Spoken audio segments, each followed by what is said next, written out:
if it was just two guys who sort of knew each other a bit, and there's one guy saying, oh, you know, your wife's having an affair, and planting all these ideas and making this person jealous, I think I'd be less inclined to believe it if I didn't believe that there was a strong connection between these two people before the show started, before the play's begun. So what we know is that the two of them are obviously fighting for the same army. They have a close relationship in the army. Obviously, Othello is higher ranking. But as Iago says at the beginning of the play, that the two of them have been present in battle. They fought at Cyprus, Rhodes, and other grounds, both Christian and heathen, is what he says. So they've seen action. They've been out on the front line fighting together alongside each other.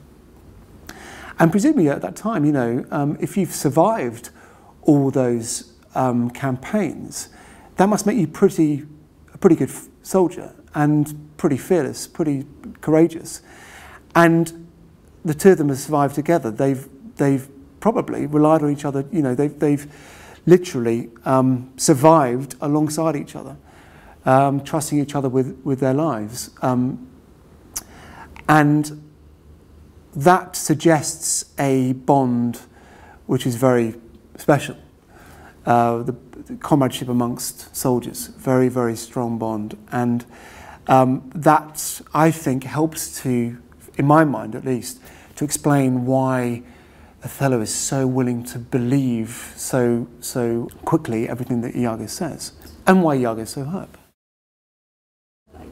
Well, why is he passed over in the first place? Well, yes, what do we know about Cassio? Again, we only know stuff about people from what other people say, and you can't always guarantee that what they're saying is true. But we know that Cassio is a Florentine. We know that he's described as an arithmetician by Iago, sort of in a fairly derogatory way. He's suggesting that he's a tactician. He's someone who's you know. He's got a good military mind, not necessarily frontline action, which Iago has. But I mean, perhaps Othello chooses not to promote Iago because he likes Iago being where he is. He's very, very good at being the ensign, at being the flag bearer, you know, rallying up the troops, presumably leading them into battle. As we know, he's very good at reading people, knowing how to, as it were, know which buttons to press, you know, and getting what he wants out of people. But maybe, you know, it's a shrewd move of Othello's to keep Iago doing what he does so brilliantly well, as opposed to promoting him and giving him a new position, which he may not be as good in.